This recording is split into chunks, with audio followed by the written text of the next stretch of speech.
अध्यक्ष महोदय, अभी माननीय सदस्य लोग ये कह रहे हैं कि हमारे सदस्य नहीं है यहां पर जो हमारे साथी हैं, लेकिन अध्यक्ष महोदय मैं ये कहना चाहता हूं, ये जो बिल लाया जा रहा है, भारतीय जनता पार्टी में एक मुकाबला चल रहा है। भारतीय जनता पार्टी के अंदर मुकाबला चल रहा है कि खराब हिंदू कौन बड़ा है। और ये बात अध्यक्ष महोदय मैं ऐसे ही नहीं कह रहा हूं। जो पार्टी ये कहती हो कि दुनिया की सबसे बड़ी पार्टी है, अध्यक्ष महोदय वो अपना राष्ट्रीय अध्यक्ष नहीं चुन पाए अभी तक।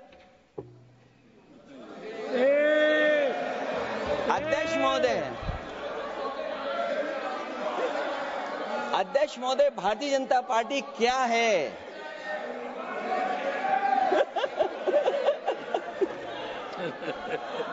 जी, मैं अखिलेश जी ने बहुत हंसते हंसते कहा है, इसको हंसते हंसते जवाब देना। इस सामने जितनी पार्टियां हैं उनका राष्ट्रीय अध्यक्ष उन 5 लोगों को ही चुनना है परिवार के। हमें माननीय अध्यक्ष जी करोड़ों सदस्यों में से 12-13 करोड़ सदस्य प्रक्रिया कर कर चुनना है तो देर लगती है। आपके यहां जरा भी देर नहीं लगेगी। मैं कह देता हूं अभी 25 साल तक आप अध्यक्ष हो जाओ, नहीं बदल सकता। अध्यक्ष महोदय, क्योंकि जो बात निकल के आई है वो मैं फिर आगे बढ़ा दूं। अध्यक्ष महोदय, जो बात सोशल मीडिया या और जगह गुपचुप हो रही है, कहीं ऐसा तो नहीं था कि अभी कुछ दिन पहले यात्रा जो हुई है वो कहीं 75 वर्ष की एक्सटेंशन वाली यात्रा तो नहीं थी? माननीय सदस्य श्री अखिलेश यादव जी।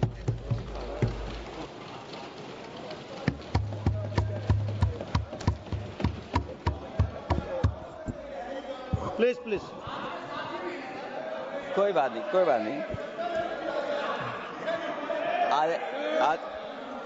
अरे नहीं, आदरणीय सभापति महोदय, मैं आपका बहुत धन्यवाद देना चाहता हूं कि बहुत ही महत्वपूर्ण और देश के लिए और बड़ी आबादी के लिए भारतीय जनता पार्टी की सरकार में एक और बिल आया है। क्योंकि मेरे से पूर्व में जो हमारे साथी बोले हैं वो माननीय सदस्य हमारे साथ नहीं, लेकिन मैं उनके बहुत सारी बातों से सहमत हूं। और अध्यक्ष महोदय, मैं देख रहा हूं जो एक्स कांग्रेस वाले हैं वो ज्यादा बोल रहे हैं।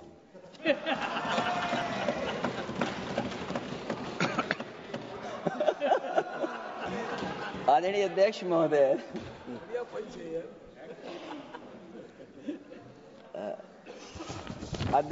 जो आज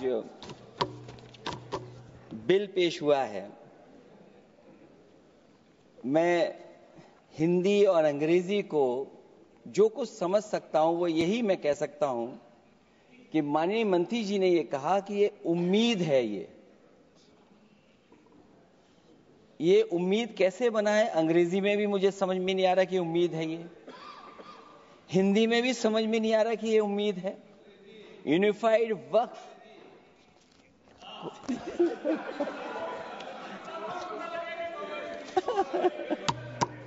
अध्यक्ष महोदय, यूनिफाइड वक्फ मैनेजमेंट अध्यक्ष महोदय, मैं समझ सकता हूं कि मैं वो बात छेड़ना नहीं चाहता था, लेकिन क्या करूं, मजबूरी है अब। अध्यक्ष महोदय, अभी माननीय सदस्य लोग ये कह रहे हैं कि हमारे सदस्य नहीं है यहां पर जो हमारे साथी हैं, लेकिन अध्यक्ष महोदय मैं ये कहना चाहता हूं, ये जो बिल लाया जा रहा है, भारतीय जनता पार्टी में एक मुकाबला चल रहा है। भारतीय जनता पार्टी के अंदर मुकाबला चल रहा है कि खराब हिंदू कौन बड़ा है। और ये बात अध्यक्ष महोदय मैं ऐसे ही नहीं कह रहा हूं। जो पार्टी ये कहती हो कि दुनिया की सबसे बड़ी पार्टी है, अध्यक्ष महोदय, वो अपना राष्ट्रीय अध्यक्ष नहीं चुन पाए अभी तक। अध्यक्ष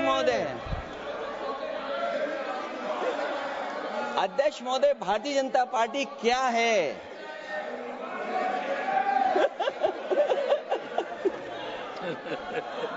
जी, मैं अखिलेश जी ने बहुत हंसते हंसते कहा है, इसको हंसते हंसते जवाब देना। इस सामने जितनी पार्टियां हैं उनका राष्ट्रीय अध्यक्ष उन 5 लोगों को ही चुनना है परिवार के।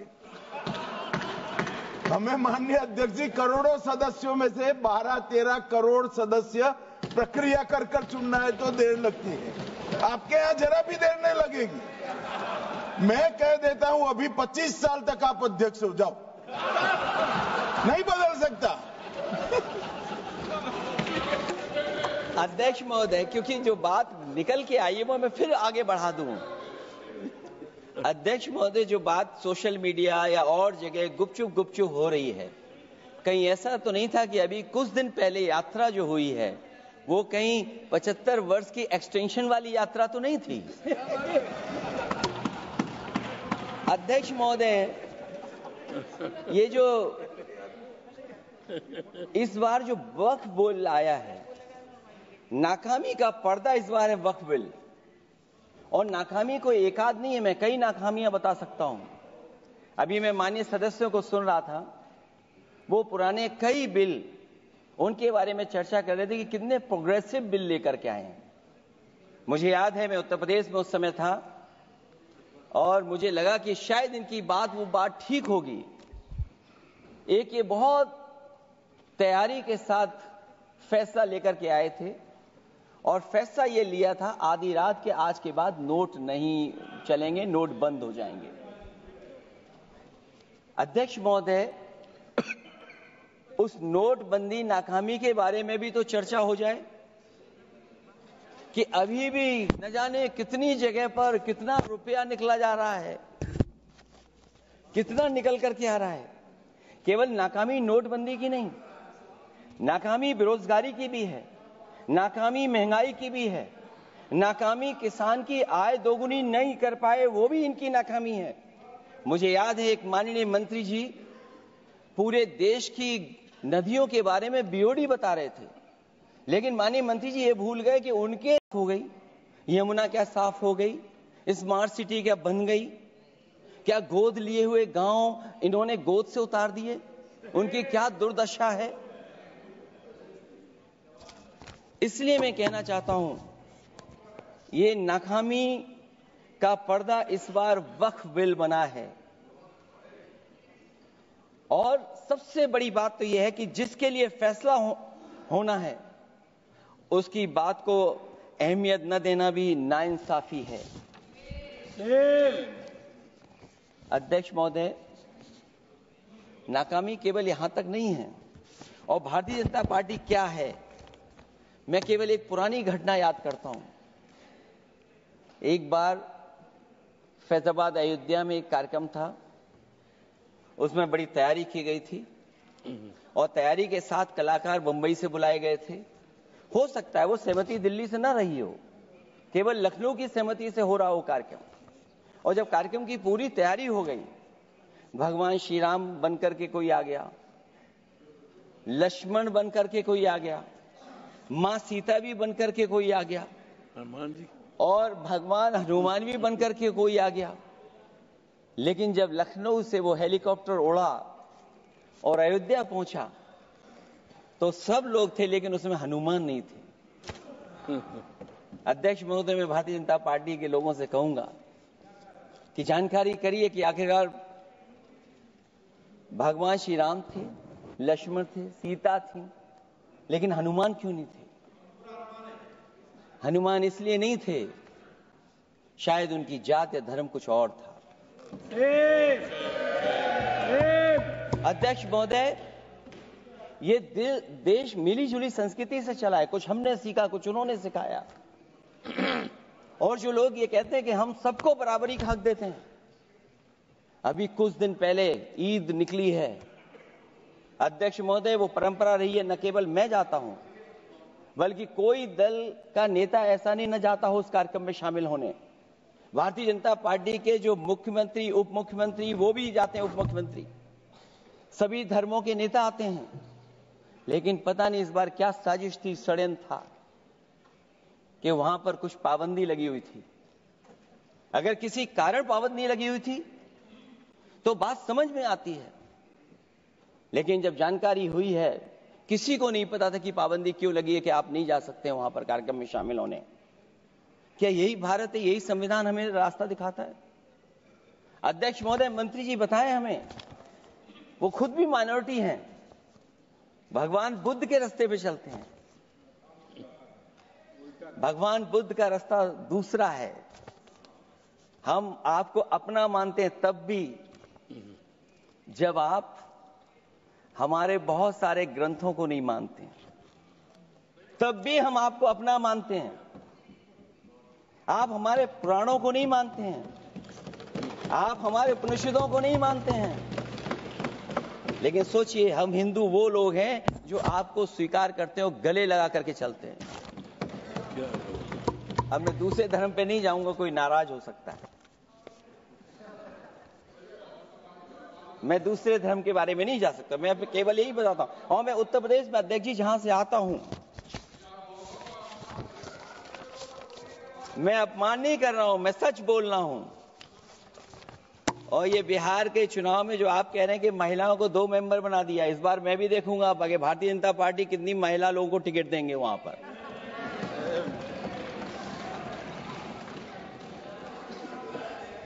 अध्यक्ष महोदय, भाजपा जब भी कोई नया बिल लाती है तो वो अपनी नाकामी छुपाती है। भाजपा वाले मुसलमान भाइयों की वक्फ की जमीन चिन्हित करने की बात कर रहे हैं, जिससे महाकुंभ में जो हिंदू मारे गए हैं या खो गए हैं उनको चिन्हित करने की बात पर पर्दा पड़ जाए। अध्यक्ष महोदय, मुझे खुशी इस बात की कि हमारा धर्म,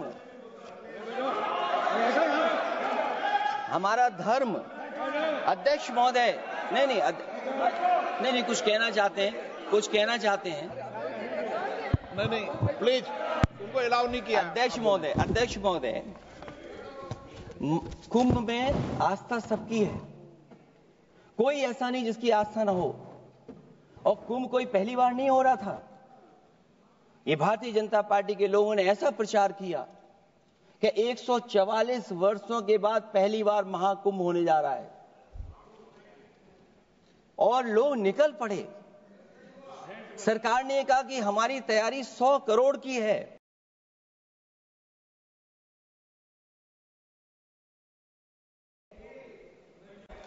आप कहते टेक्नोलॉजी का हम इस्तेमाल करेंगे, जमीनों को हम मैपिंग कर करके डेटा एंड रिकॉर्ड ठीक करेंगे। अध्यक्ष महोदय, ये बताएं कि वो 30 लोग कौन थे, उनके नाम क्या थे जिनकी जान चली गई? न केवल जान जाने वालों की, बल्कि अध्यक्ष महोदय, ये सरकार बताए कि जो लगभग 1000 हिंदू खो गए हैं, जो अभी तक नहीं मिले, जो अभी तक नहीं खोज पाए हैं, वो 1000 हिंदू की सूची कहां है?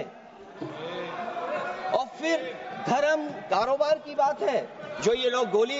अध्यक्ष महोदय, मैं कार सेवक वाली बात इसलिए नहीं छेड़ना चाहता हूं।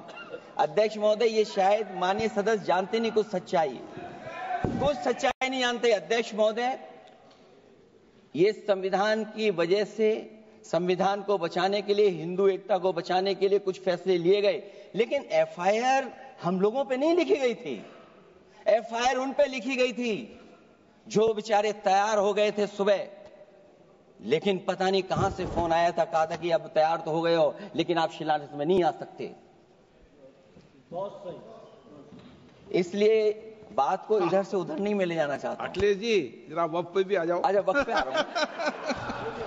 नहीं, वक्त पे अध्यक्ष इसलिए आ रहा हूं क्योंकि वक्त समझने के लिए भारतीय जनता पार्टी की सोच क्या है। और ये अध्यक्ष महोदय जब ये कह रहे हैं कि इससे कारोबार होगा, अध्यक्ष महोदय, धर्म की चीजों से कारोबार नहीं हो सकता। हमारे उत्तर प्रदेश के मुख्यमंत्री जी ने भी कहा कि कारोबार होगा। वो 30 की गिनती में उलझे हुए हैं, जैसे 30 मार खाए वो। उनसे पूछा कि जान कितनी गई, वो 30। उनसे पूछा कि कारोबार कितने का होगा, 30 गुणा 10,000 करोड़। सोचिए, कुंभ हमारा क्या कारोबार की जगह है? और फिर उसका कौन नापेगा, कैसे नालाएगा? और फिर हमारे माननीय मंत्री जी कह रहे हैं कि जमीन, चाहे वो रेलवे की हो, चाहे वो डिफेंस की हो, वो भारत की जमीन है। मैं भी स्वीकार करता हूं कि रेलवे की जमीन भी भारत की है, डिफेंस की भी जमीन भारत की है। क्या डिफेंस की जमीन नहीं बेची जा रही मंत्री जी? अध्यक्ष महोदय, क्या रेलवे की जमीनें नहीं बेची जा रही हैं? अध्यक्ष महोदय,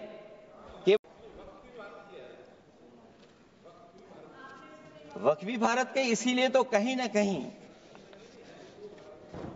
वक्फ की जमीन से, अध्यक्ष महोदय माननीय मंत्री जी बताएं, और मुझे उम्मीद है कि जब जवाब देंगे तो बताएंगे कि वक्फ की जमीन से बड़ा मुद्दा वो जमीन है जिस पर चीन ने अपने गांव बसा लिए हैं, लेकिन कोई बाहरी खतरे पर सवाल बवाल न करे, इसलिए ये बिल लाया जा रहा है। और माननीय मंत्री जहां से आते हैं, जिस प्रदेश से आते हैं, कम से कम ये तो बताएंगे कि वहां कितने चीन ने गांव बसा लिए, घर बन गए हैं। अध्यक्ष महोदय, आपके माध्यम से सरकार गारंटी दे कि वक्फ की जमीन कभी भी किसी भी पैतरेबाजी से किसी और मकसद के लिए किसी और को नहीं दी जाएगी। वक्फ की वर्तमान व्यवस्था में चाहे 5 साल के धर्म पालन की पाबंदी की बात हो, या कलेक्टर से सर्वेक्षण के हस्तक्षेप की बात हो, या वक्फ परिषद या बोर्ड में बाहरियों को शामिल करने की बात हो, इन सब का उद्देश्य मुस्लिम भाइयों के सार्वजनिक अधिकार को छीनकर उनके महत्व और नियंत्रण को कम करना है। ट्रिब्यूनल के निर्णय को अंतिम न मानकर उच्च न्यायालय में लेकर जाने की अनुमति देना दरअसल जमीनी विवाद को लंबी न्यायिक प्रक्रिया में फंसाकर वक्फ भूमि पर कब्जों को बनाए रखने का रास्ता खोलेगा। सबसे बड़ी बात यह कि वक्फ बिल के पीछे की न तो नीति सही है, न नियत। ये देश के करोड़ों लोगों से उनके घर दुकान छीनने की भी साजिश है। भाजपा एक अलोकतांत्रिक पार्टी है, वो असहमति को अपनी शक्ति मानती है। जब देश के अधिकांश राजनीतिक दल वक्फ बिल के खिलाफ हैं, तो उसे लाने की जरूरत क्या है, जो जिद क्यों कर रहे हैं सरकार? वक्फ बिल का लाना भाजपा की सियासी हट है। वक्फ बिल भाजपा की सांप्रदायिक राजनीति का नया रूप है। वो तो आपको काटेगा, और इसलिए काटेगा कि अध्यक्ष महोदय बाहर ये लिखते हैं सत्यमेव जयते, बाहर है लिखते सत्यमेव जयते, भाजपाई अंदर असत्य बात कहते। भाजपा वक्फ बिल लाकर अपने उन समर्थकों का तुष्टीकरण करना चाहती है जो भाजपा की आर्थिक नीति, महंगाई, बेरोजगारी, बेकारी और चौपट अर्थव्यवस्था से उसे छटक गए हैं। क्योंकि अध्यक्ष महोदय, जब से वोट में गिरावट आई है, और खासकर उत्तर प्रदेश में भी, तब से भारतीय जनता पार्टी की कोशिश है कि अपना वोट कैसे संभाला जाए। ये वोट को संभालने के लिए बिल लाया गया है। भाजपा का लक्ष्य वक्फ की जमीनों पर है। इन जमीनों का नियंत्रण अपने हाथ में लेकर इन जमीनों को पिछले दरवाजे से अपने लोगों के हाथों में दे देना चाहती है। भाजपा चाहती है कि वक्फ बिल लाने से मुस्लिम समुदाय को लगे कि उन पर हक को मारा जा रहा है, वो उद्वेलित हों और भाजपा को ध्रुवीकरण की राजनीति करने का मौका मिल सके। क्योंकि अध्यक्ष महोदय, भाजपा का लक्ष्य यह है कि ध्रुवीकरण हो, क्योंकि वो जानते हैं कि ध्रुवीकरण जितना होगा उससे वो लाभ उठाने में आगे रहेंगे। तो ये वक्फ बिल जो लाया जा रहा है, वो अपनी वोट बैंक को संभालने के लिए और समाज को बांट करके ध्रुवीकरण करके राजनीतिक लाभ लेने के लिए लाया जा रहा है। और अगर इसके लिए नहीं लाया होता तो पहले से जो जितने फैसले लिए सरकार ने, क्या उससे देश और प्रदेश में कोई बड़ा बदलाव आ गया है? अगर स्मार्ट सिटी का बात करें तो कितनी स्मार्ट सिटी बन गई है आपकी? आपके नोटबंदी की वजह से न जाने कितना रुपया कहां निकल रहा है। और डर तो ये लगता है कहीं भाजपा वाले दूसरों के पैसा रख करके न पकड़वा दें। वक्फ बिल के आने से पूरी दुनिया में एक गलत संदेश भी जाएगा। इससे देश की सेकुलर इमेज को बहुत धक्का लगेगा। वक्फ बिल भाजपा की नफरत की राजनीति का एक और अध्याय है। मैं अंत में कहना चाहता हूं कि अभी तो आपने साथी संभाल लिए हैं, एक साथी तो मुझे दिखाई नहीं दे रहा है। और हमारे जिनका हमने सम्मान किया, हमें कहां ले गए आप? और हमें यहां छोड़ गए आप, हमें छोड़ गए। हमें देखिए सभापति महोदय देखिए राजनीति क्या है। हमने आपका हाथ पकड़ा और हम यहां आ गए, और आप हमारा हाथ छुड़ा करके वहां चले गए। इसलिए देखिएगा कब हमारा इनका हाथ मिल जाए। और मैं अध्यक्ष सभापति महोदय ये कहना चाहता हूं कि वक्फ बिल भाजपा के लिए वाटरलू साबित होगा, क्योंकि ऊपर से तो हाँ कह रहे हैं, लेकिन अंदर ही अंदर बहुत सारे साथी सहमत नहीं है। मैं अंत में इतना ही कहना चाहता हूं कि ये वक्फ बिल जो लेकर के आए, कोई उम्मीद लेकर के नहीं आ रहा है। ये सोची समझी रणनीति का हिस्सा है, क्योंकि इनका जो बोर्ड बिखर गया है, ये मुस्लिम में भी बंटवारा चाहते हैं। मुस्लिम इस्लाम धर्म में कहीं बंटवारा नजर नहीं आता है, लेकिन इनकी कोशिश है कि इस बिल के माध्यम से हम मुस्लिम भाईचारा में भी बंटवारा करते हैं। बंटवारा तो पीडीए करेगा। अभी देखिएगा सभापति महोदय, हमारे एक सदस्य कह रहे थे कि चुनाव बहुत अच्छा होता है। इनसे बेहतर किसने चुनाव देखा होगा? चलिए धन्यवाद। वोट ही नहीं डालने दिया। सभापति महोदय, मैं धन्यवाद देता हूं। मैं और अपने दल और साथियों के साथ कहता हूं कि समाजवादी पार्टी बिल का विरोध करती है। वोट पड़ेगा तो हम इसके खिलाफ वोट डालने जा रहे हैं।